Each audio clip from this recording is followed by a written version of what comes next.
पहले हम आपको आइंस्टीन का समीकरण लिखा देते हैं ताकि आपका ये चैप्टर पूरी तरीके से खत्म हो सके। ठीक है, आइंस्टीन का समीकरण लिखिए।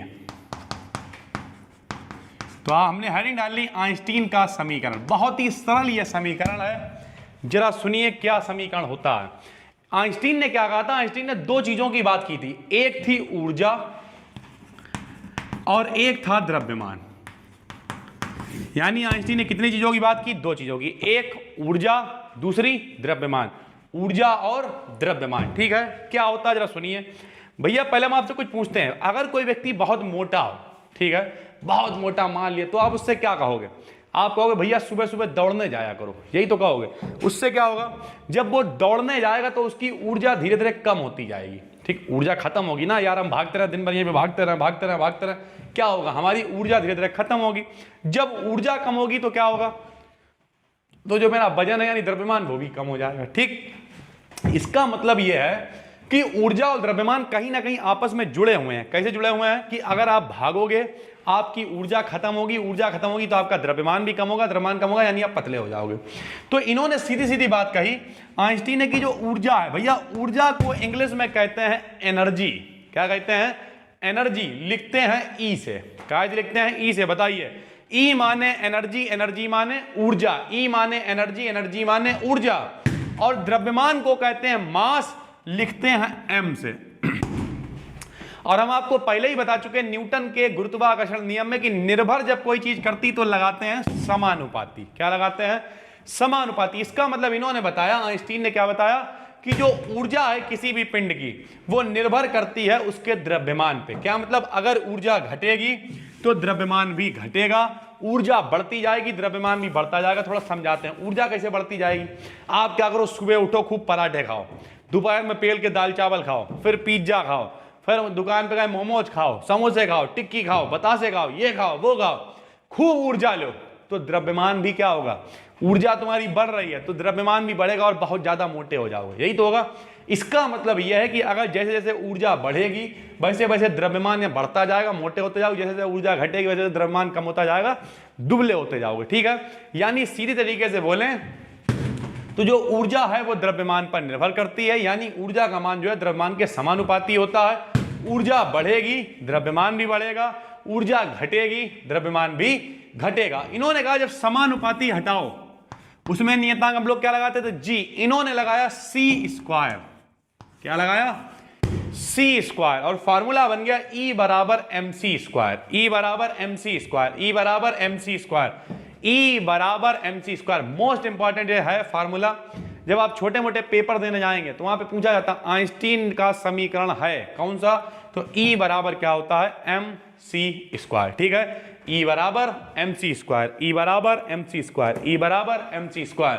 किसका समीकरण है? ये आइंस्टीन का समीकरण है। ठीक है, क्या समीकरण है?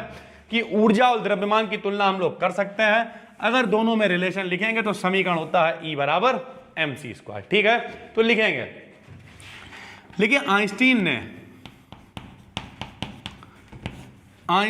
ने किसी पिंड, पिंड का मतलब वस्तु, चलो वस्तु लिखते हैं, किसी वस्तु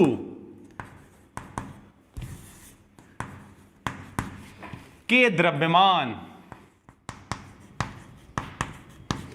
और ऊर्जा की तुलना की, द्रव्यमान और ऊर्जा की तुलना की और एक समीकरण प्रस्तुत किया,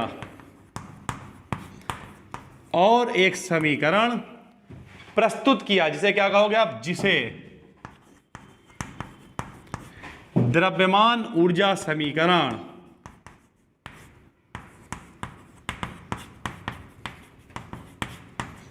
जिसे द्रव्यमान ऊर्जा समीकरण कहते हैं। यानी आइंस्टीन ने किसी वस्तु के द्रव्यमान और ऊर्जा की तुलना की, द्रव्यमान का मतलब m, ऊर्जा का मतलब E, तुलना की और एक समीकरण दिया जिसे क्या कहा? द्रव्यमान ऊर्जा समीकरण कहते हैं। नई लाइन से लिखेंगे अतः यह समीकरण E बराबर एम सी स्क्वायर, E बराबर MC स्क्वायर, E बराबर MC स्क्वायर, E बराबर MC स्क्वायर। जान पहचान, E माने है ऊर्जा, सबको पता है, M माने द्रव्यमान, सबको पता है। ये C क्या है सर जी? भैया C है प्रकाश की चाल। क्या है? प्रकाश की चाल। प्रकाश की चाल जैसे सूर्य का प्रकाश पृथ्वी पे आता है, प्रकाश की चाल होती है 3 × 10⁸ मीटर प्रति सेकंड या 3 लाख किलोमीटर प्रति सेकंड। तो यहां लिखेंगे, देखो जहां C प्रकाश की चाल है,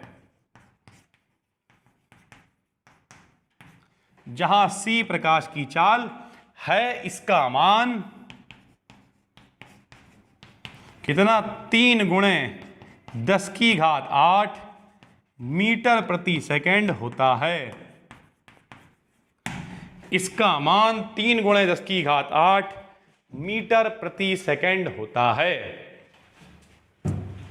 तो जहां C प्रकाश की चाल है, इसका मान 3 × 10⁸ मीटर प्रति सेकंड होता है। ये इस चैप्टर में आपकी एक हेडिंग रह गई थी, करा दी। अब हम बात करेंगे इसमें जो छोटे छोटे क्वेश्चन आते हैं, विकल्प में आते हैं बहुत कुछ। फिलहाल आप इसे याद कर लीजिएगा।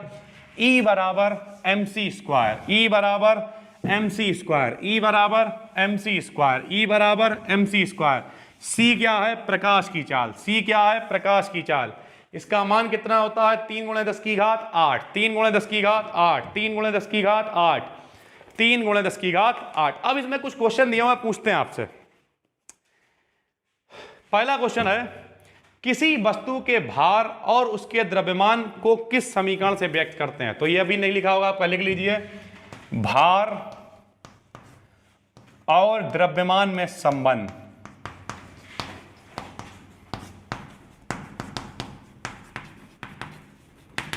कुछ नहीं होता, बिल्कुल सरल होता है। W बराबर होता है mg। सब लोग देखें इधर, भार को इंग्लिश में कहते हैं वेट। क्या कहते हैं? वेट, इसलिए W से लिखते हैं।